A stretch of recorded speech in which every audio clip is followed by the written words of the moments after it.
Hello to everyone. This is Viewpoint on Noyan Tapan TV, and I am Benyamin Poghosyan. This time we will discuss the ongoing developments in Armenia-Azerbaijan relations, and also will explore how Armenia can resist the pressure from Azerbaijan. So a few days ago, Azerbaijani President Ilham Aliyev gave a long interview to Azerbaijani media. In this interview, he again reiterated all the theses which we heard from Azerbaijan since end of Second Nagorno-Karabakh war. First, there is no Nagorno-Karabakh. Second, Armenians living in Nagorno-Karabakh has only two options: either accept Azerbaijani citizenship without any status, without any special rights, and without any international presence, or they should leave Nagorno-Karabakh. Again, Azerbaijani president rejected any possibility of any international presence in Nagorno-Karabakh, clearly stating that the Nagorno-Karabakh is an internal issue of Azerbaijan, and Azerbaijan is not going to discuss this issue with anyone, neither Armenia nor any representative international community, regardless it will be the EU, the United States, Russia, OSCE, or anyone else. Simultaneously, the speech and the interview of President Aliyev was full of threats to Armenia itself, telling that, okay, the time is ticking, and if Armenia is not going to sign an agreement with Azerbaijan based on Azerbaijani terms, then most probably Azerbaijan will continue its aggressive tactics. And only in last month, Armenia had 6 killed soldiers due to Azerbaijani aggressive actions, including the sniper fire near Yerask village, very close to Yerevan, only 58 kilometers from Yerevan, and also the incident in Terh, the village near the Goris, on April 11, when 4 Armenian soldiers were killed. So, discussions maybe are underway in Armenia, and many people are asking the question, okay, what Armenia should do? Should we satisfy all Azerbaijani demands, hoping that at the end of the day they will give us the opportunity to live peacefully and normally within 29,800 square kilometers? Of course, any idea have a right to exist and have a right to existence. But let's be clear, first of all, we cannot speak about 29,800 square kilometers of Armenia now, because at least 200 square kilometers of this territory are under Azerbaijani control. So already there is no 29,800 square kilometers of Armenian territory. And Azerbaijani authorities, they are clearly stating, including President Aliyev, that no Azerbaijani soldier from their perspective is on Armenian soil. What does it mean? This means one thing, that Azerbaijan is not going to withdraw its troops from any square kilometer of Armenian territory. Even more, now Azerbaijani authorities, including the Ministry of Foreign Affairs, speaking about 8 occupied Azerbaijani villages, which mean that Azerbaijan will not only believe and will not only think that these 200 square kilometers of territory should be a part of Azerbaijan, but even more. He said that yes, we should take more territories from Armenia, including these 8 villages. Of course, all this is very complicated issues. But plus, now, Azerbaijan pushes forward the concept of Western Azerbaijan, according to which not only 200 square kilometers, which is already under Azerbaijani control, and not even the 8 villages which Azerbaijan claims from Armenia should be under Azerbaijani control, but also almost half of Armenia, including Yerevan, should be at least de facto under Azerbaijani control, telling that hundreds of thousands of Azerbaijanis should return to Armenia, and even more, then some international presence and international guarantees are needed to secure these hypothetical Azerbaijanis' hypothetical rights in Armenia. So this sends very clear messages that all the discussions that, okay, let's give up everything and hope that at least we will live peacefully, and Azerbaijan will say, okay, I am satisfied, I took over Karabakh, my appetite is full, my stomach is full, and I don't need anything, and I don't need any additional Armenian lands. This logic is not going to work, because simply it's not working even now.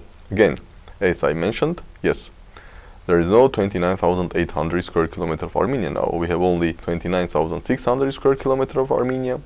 And according to Azerbaijani statements, including by President Aliyev, Azerbaijan is going to make Armenia even smaller. And let's not forget that during his one of the speeches in March 2023, devoted to the Nowruz, President Aliyev clearly stated that yes, if Armenia wants to live peacefully in 29,000 square kilometer territory, he should do this, that, A, B, C, D, E, F, and etc.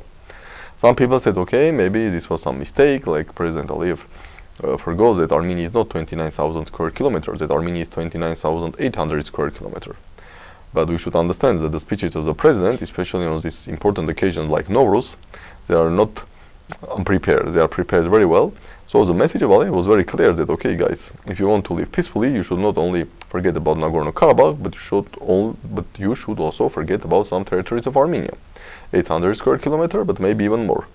Because again, as I mentioned, the concept of Western Azerbaijan, it means that Azerbaijan wants more and more Armenian territories. So the idea is that, okay, let's give everything, let's satisfy all Azerbaijani demands, and somehow we'll live peacefully within internationally recognized territories of Republic of Armenia is not working, and it will not going to work. Then question may arise, okay, but what options have Armenia and what can be done? And here, I believe one of the options is to improve the relations and to foster the relations with India and Iran. And interestingly, just a few days ago, very interesting event happened. First time, Armenia, Iran and India held trilateral political consultations in Yerevan. From Armenian side, it was Deputy Foreign Minister, and also there were important participants from India and Iran. And according to public press releases, different issues were discussed, including the issues of transportation and the issues of transportation corridors and routes. Let's not forget that Azerbaijan and Turkey did everything to exclude Armenia from any regional projects.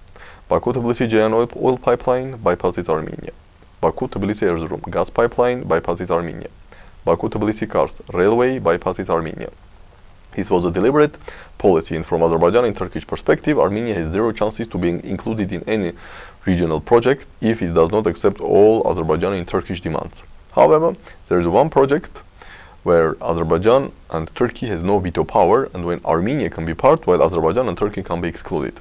And this project is a new route which may connect India with Europe via Iran, Armenia, Georgia, Black Sea, Romania, Bulgaria and European Union. And this project is very important for India. Why? Because India needs alternative trade routes to reach Europe. Initially, when India, Iran, Russia launched international North-South trade corridor back in 2000, the idea was that, okay, India will reach Europe via Iran, Russia. But after February 2022, we all understand that it's impossible to realize large-scale cargo transportation between Russia and Europe for obvious reasons, which means that in its original version, international North-South trade corridor may work only connecting India with Russia via Iran. But again, the final destination of international North-South trade corridor was not Russia, but it was Europe. And India still needs, and needs even more, the routes which will connect it with Europe. And in this case, the route India, Iran, Armenia, Georgia, Black Sea, Europe may work well. Of course, some may argue that yes, but you can reach from Iran to Georgia also via Azerbaijan or via Turkey. But first of all, let's discuss the possibility to reach Georgia from Iran via Azerbaijan. Let's not forget, Iran-Azerbaijan relations are the historical law, and Iran definitely will not be interested to put additional and significant cargo via Azerbaijan. Second, also, let's not forget that India-Turkish relations are very strained due to the full support of Pakistan by Turkey, while India knows very well that Azerbaijan is a Turkish strategic ally. Of course, there is no clear enmity between India and Azerbaijan, but definitely India is not interested to have this via Azerbaijan, via the closest ally of Turkey. And also, Iran-Turkey relations are complicated. Of course, there is some cooperation, but also there is some competition.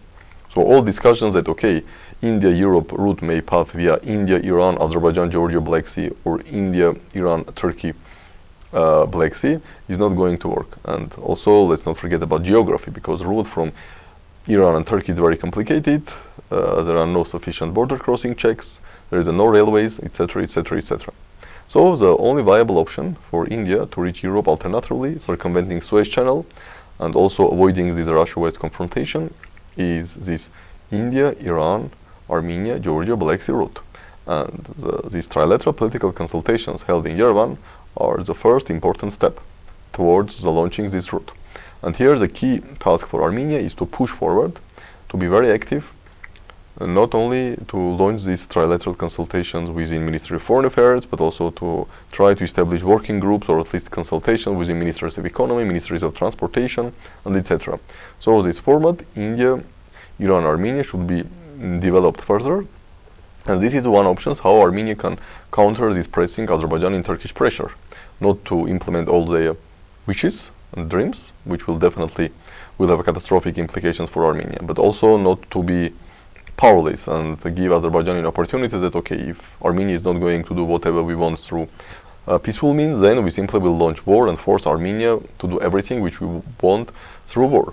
Via the cooperation with India and Iran, starting from transportation, but also it could be in other areas, is the right way to increase Armenia's power, to increase Armenia's potential, and to increase Armenia's capacities and capabilities for resistance. This is all for today, and we will meet soon.